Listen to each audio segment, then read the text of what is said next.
Welcome everybody to another episode of High Five. Thank you for joining us. Today's big companies are so influential and powerful, it's difficult to believe, while holding an elegant iPhone in your hands, that the road to success was paved in failure. Those companies are no exception. That's exactly what I want to tell you on this episode, so let's go! The green Coca-Cola Life made itself out to be a healthy person's beverage, and had a green label on it as opposed to the traditional red one. It didn't take consumers too long to guess that if green is life, then that must mean that red is obviously death. And so Coca-Cola Life tanked quickly.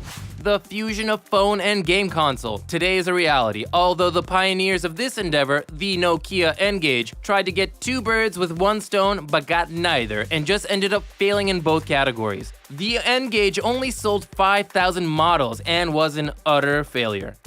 The ugly stepchild of the Nintendo was the Nintendo Virtual Boy, which disappeared from shelves less than a year after being released. A monochromatic red display led to players complaining of pain in their eyes and head. It wasn't virtual reality, neither was it 3D. The Virtual Boy failed us all. The designing wizards at Apple really don't make that many mistakes. Although, as proclaimed by Steve Jobs himself, the favorite and most comfortable hockey puck mouse didn't end up being everyone's favorite, neither was it very comfortable. Unergonomic, the hockey puck mouse didn't disgrace shelves for too long before being pulled, and as we mentioned, is a rare example of a bad Apple. Smokeless cigarettes were released by the R.G. Reynolds Company in 1988 as an answer to society's problem with secondhand smoke. Although smokers themselves didn't enjoy the cigarettes, the awful taste was almost like getting punished for smoking. Sales dumped on the smokes, and honestly, we really can't feel too bad for them.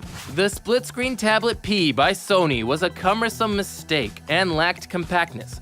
Another really big shortfall was its inability to run two applications simultaneously, and it didn't run an LTE network. Released in 2011, the P was dropped from Sony America's site early 2012.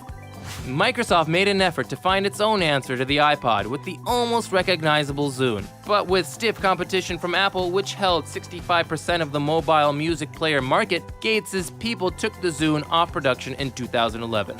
The makers of People Feed, McDonald's, decided it would give something more elegant a shot and released an elite version of its take on the burger, the Arc Deluxe. Estimated to be a great success amongst McDonald's adult contingent, the burger actually flopped. It seemed people just wanted a burger they could eat, without all that fancy stuff.